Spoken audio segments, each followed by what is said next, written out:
Okay, good day. This is dual enrollment pre-calculus. I am Mr. McCulley, and this is lesson 18, right triangle trigonometry. Let's get right to it. Today we're going to be talking about evaluating trigonometric functions of acute angles.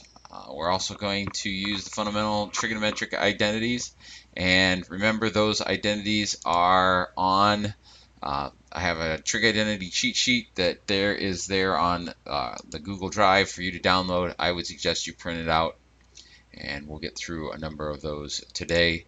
And then we're going to use a calculator to evaluate trigonometric functions. We're going to talk about how to type stuff into the calculator, and then we're going to use trigonometric functions to model and solve problems. So let's get right to it here. We're going to keep the unit circle handy just so that we can refer back to it. But the reciprocal identities, and again, the reciprocal identities are right here, the first couple identities on the trig identity cheat sheet. And so we can say that sine of theta is 1 over cosecant, the cosine of theta is 1 over secant, and the tangent is 1 over the cotangent. And notice that if sine is 1 over cosecant, then cosecant is 1 over sine. And so the sine and cosine are related, the cosine and secant related, and the tangent and the cotangent are related. And we will use that here in the next example. The quotient identities, tangent is sine over cosine, cotangent cosine over sine. And then the Pythagorean identities, if you take sine squared theta and cosine squared theta, sum that, it'll be equal to 1. 1 plus tangent squared theta will always be equal to secant squared theta, and then 1 plus cotangent squared theta will always be equal to cosecant squared theta. Let's hit, and that's really all the new stuff, so let's just hit some applications here. And so first of all, it says, our first one here is from page 280 at number 8. It says, find the exact value of the 6 trigonometric functions of the angle theta shown in the diagram. Now, we can say that it's in the standard position. Theta is clearly going to be an acute angle. It has to be for us to be able to make a triangle out of it. But what they're asking for us to do is they're asking us to find the sine of theta, the cosine of theta, the tangent of theta. Now, because sine and cosine are related, or sine and cosecant are related based on these reciprocal identities, we're going to put those two together. So cosecant theta, secant theta, because secant and cosine are related, and cotangent theta. And we're just going to try and figure out what all of these values are equal to. Okay, so sine of theta. Sine, we remember that it is the ratio of the opposite side to the hypotenuse. So I've got, oops, excuse me there. I've got my theta here. It says that the opposite side is 5. The hypotenuse across from the right angle is 13. So 5 over 13, and we are done with that one. Now, this next one, cosine. Well, cosine is adjacent over hypotenuse. I know what the hypotenuse is, but I don't know what the adjacent side is, and is not 15. I must have added a mark. Sorry about that. All right, so I need to know what that adjacent side is. Well, that's not too bad because I know 2 sides of a right triangle. And since I know 2 sides of a right triangle, I can use the Pythagorean theorem to find the third side. So if I go 5 squared plus, we'll call it the adjacent side, ADJ. The adjacent side squared, that's going to equal 13 squared.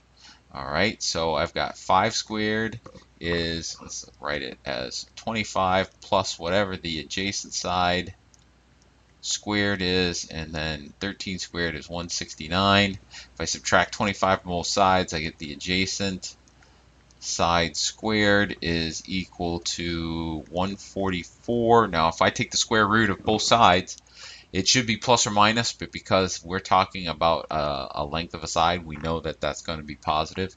So we can just say that the adjacent side is 12, the square root of 144. So we get 12 there. So what that allows us to do is now say that the adjacent over the hypotenuse is going to be 12 over 13. And then the tangent is going to be the sine over the cosine, or just the opposite over the adjacent. And so in this case, 5 over 12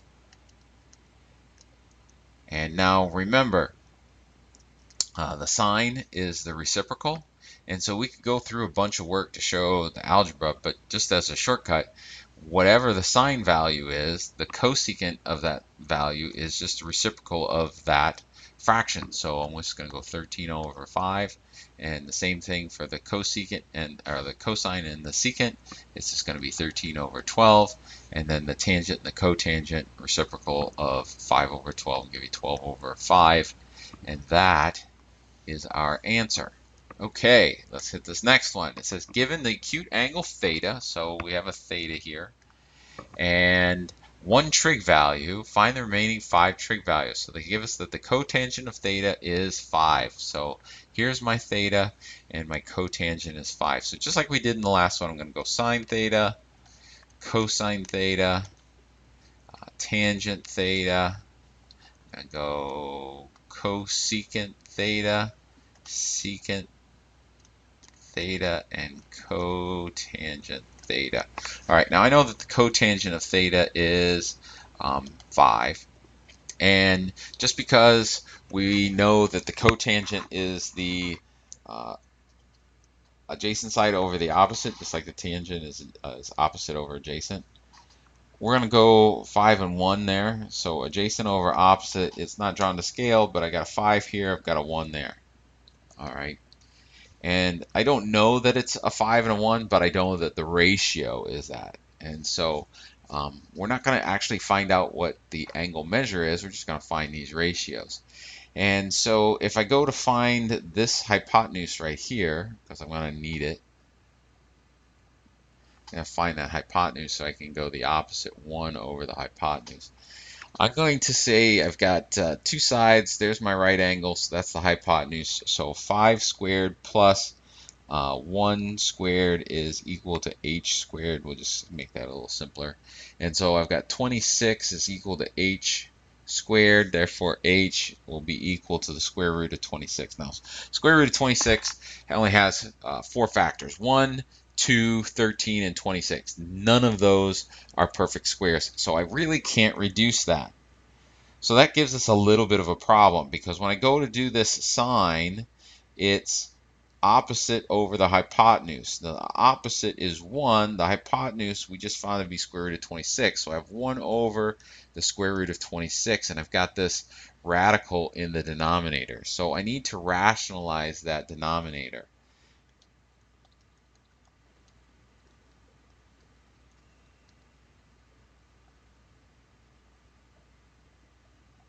And all that means is that we're going to change this radical in the denominator into a rational number, a whole number, or a fraction. So the way we're going to do that is we're going to use a funky 1, because we know that the square root of 26 times the square root of 26 is just 26. So if I multiply by 1 the square root of 26 over the square root of 26, like that, I'll get square root of 26 over 26. Now I have a whole number on the denominator of this fraction. So this thing is going to equal to the square root of 26 over 26. Now when I go over here to do the cosecant, if I take the reciprocal of this particular fraction, I'll put a 26 on the bottom, a square root on the, put the 26 on the top, and a square root on the bottom, so I'd have to do that again. But these two fractions are equal. So if I take the reciprocal of this one, it becomes square root of 26 over 1, and we wouldn't write that as a final answer, it's just square root of 26. And that's allowed. The cosine would be the adjacent side over the hypotenuse, so 5 over square root of 26. And again, just doing this work in my head, that's going to equal to 5 square root of 26 over 26. And again, if we're going to take the reciprocal of this, we'll put a radical in the denominator again. So we're just going to flip this first fraction just like we did up there. But because I have, 26, because I have a whole number in the denominator, I can leave it like that. And then the reciprocal of 5 over 1 is just 1/5. And just so that we're consistent, we'll make sure we again say that that's 5. Put a box around all of that. and we move on. All right, next example. It says fill in the table, the given acute angle theta. And so in number 22 through or 20 through like 26, it's just a table of these things, and they're asking you to go through. And these are pretty simple. So we start with cosine function.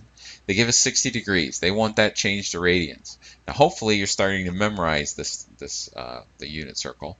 But if you haven't, we go back up here. We go up to 60 degrees. Well, pi over 3, that is the radian measure, pi over 3. And so the function value, they want us to decide what the cosine of pi over 3 is equal to. And so we're just going to try and figure that. Now, cosine is the x value at pi over 3. So if I go to my unit circle, I see that 1/2 is the x value at pi over 3. So the function value is just 1/2. And that's all I need. Moving on to the next one, it says use the trigonometric identities to transform the left side of the equation to the right side of the equation. And so here, this is a process that we're going to use quite a bit for the remainder of trig, and that thing is called verifying the identity. And so what we're going to try and do is we're going to take something that looks a little bit more complex, and we're going to make it into something that's a little bit simpler. So essentially what you want to do, and I'll have some more specifics in the next section, but essentially what you want to do is you want to replace parts of this thing so that you can reduce it down to 1. Now we have a reciprocal identity for cosecant that's 1 over sine, and even though it's squared, we can still use it. So I can still replace this expression right here with 1 over sine squared x, and so we're using x, and I'll do a better job, 1 over sine squared x times sine squared x. Now sine squared x can be written as over 1, and that's still going to be equal to this. And clearly, because I have a sine squared in the numerator and a sine squared in the denominator, they cancel out, and we're just left with 1 there. So 1 times 1 is 1, 1 times 1 is 1, 1 over 1 is 1. So clearly we have shown that this expression is equal to 1 for those values. All right, last example, knocking these out. Traveling towards a mountain directly in front of you, traveling towards a mountain directly in front of you has an angle of elevation of 3.5 degrees. After traveling 13 miles, the angle of elevation is now 9 degrees. How tall is the mountain measuring from its base? Okay, so this isn't drawn to scale, but here is my mountain right here, and we want to know how tall it is. So I'm going to use, we'll just use a T for that, just for right now. And I know that when I am a certain amount away, it's the angle of elevation is 3.5 degrees, and after I travel 13 miles, the angle of elevation is now 9 degrees. What I don't know is this x length right there. So we're going to assume that there's a right angle there, and we're just going to try and figure this out. Now the problem ends up, I've got 2 unknowns. I've got 2 variables that I don't know. So I'm going to need some sort of system of equations, multiple equations, or a primary equation and a secondary equation.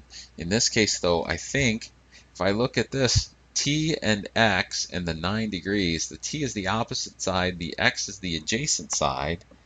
And so one thing that I could do is I could say that the tangent of 9, all right, 9 degrees equal to opposite over adjacent would be t over x, all right? Now the other one though is it would be this length here. I would have something similar. If I have this whole length and this side with a 3.5 degree angle, I'll have another tangent expression. So I could say that the tangent of 3.5 degrees is equal to, well, the opposite side is still t. The adjacent side, though, is this 13 and the x, the total distance, so 13 plus x. So I'm going to go 13 plus x right there. Now again, a couple different ways you could solve this. but it's just going to be a little bit easier for me. And I guess let me take a step back here. Let's ask, what are we trying to find? We're trying to solve for t. I need this value. All right, when I say t equals, and I put a number to that, I know that I'm done. But solving for t in these two equations is actually pretty easy. All I have to do is bring the x over and the 13 plus x over.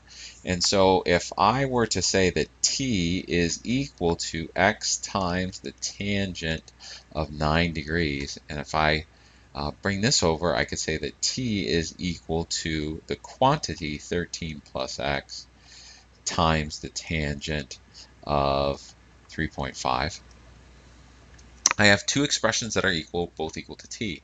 So I can set them equal to each other and say x times the tangent of 9 would be equal to, and I'm going to do two steps here. So it's equal to this, but I'm going to distribute. So 13 tangent 3.5 plus x tangent 3.5.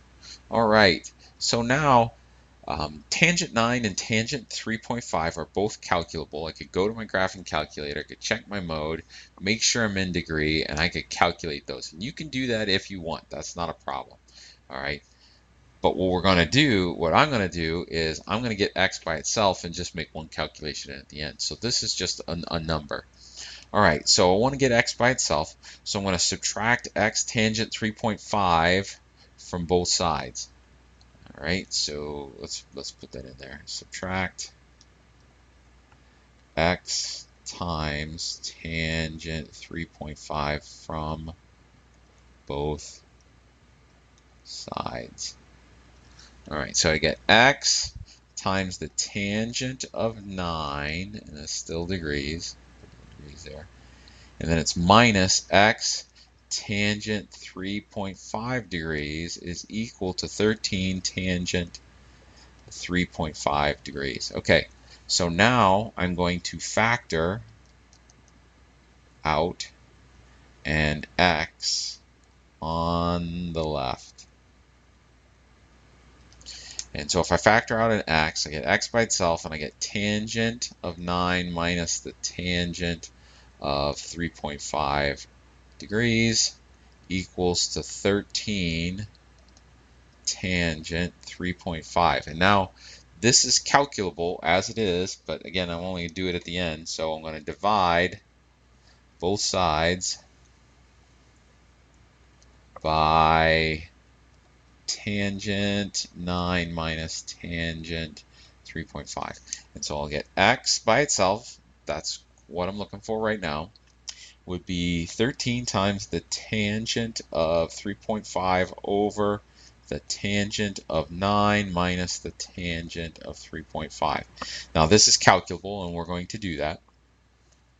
So go up here, I hit alpha, y equals, we're going to make a fraction there. And so I have 13 tangent 3.5, and again, just to be real safe, make sure that you hit your mode button, and because we're working in degrees, make sure you're in degree mode. So let's quit out of that, and then we can go down and go over. There we go. And then this is going to be divided by the tangent of 9, we'll close that parenthesis, minus the tangent of 3.5, we'll close that parenthesis, and then we'll close the parentheses on the bottom, although I don't think I need those outside parentheses. I hit enter, and I get 7.5. Ooh, I have a mistake there. That should be, that's not the number I got earlier calculation. That should be 5. So let's just go teaching moment. I can bring up that value and re-edit it. If I go second and I hit enter, it'll come back up, and I can go over here and I can change this to a 5, and now we'll hit enter. That's the number I was looking for, 8.178. So we come back here, 8.178. Now again, it says how tall is the measure. We're looking for t. Well, we've just found what x is. So this value is 8.178 miles. All right, but we want to know how tall t is. Well, thankfully, we have an equation right here that calculates t. So I'm going to come down here and I'm going to say t is equal to the 8.178 times the tangent of 9 degrees. All right, and I'm going to use answer, and you should always try and use answer. So I'm going to say take this number and I'm going to multiply it by the tangent of, what did I say, was it 9 of 9. So hit 9 there, hit enter, and we get 1.295, and that'll be in miles. 1.295, and that's miles. Put a box around it, and we are finished. Well, that's all I got today, folks. So the Super Fabu Star Wars fun fact of the day. In original drafts of Star Wars A New Hope, both Darth Vader and Anakin Skywalker were two different people, but they were eventually combined into the same person for the script of Empire Strikes Back. Well, have a good day, folks. I'll see you in class. Goodbye.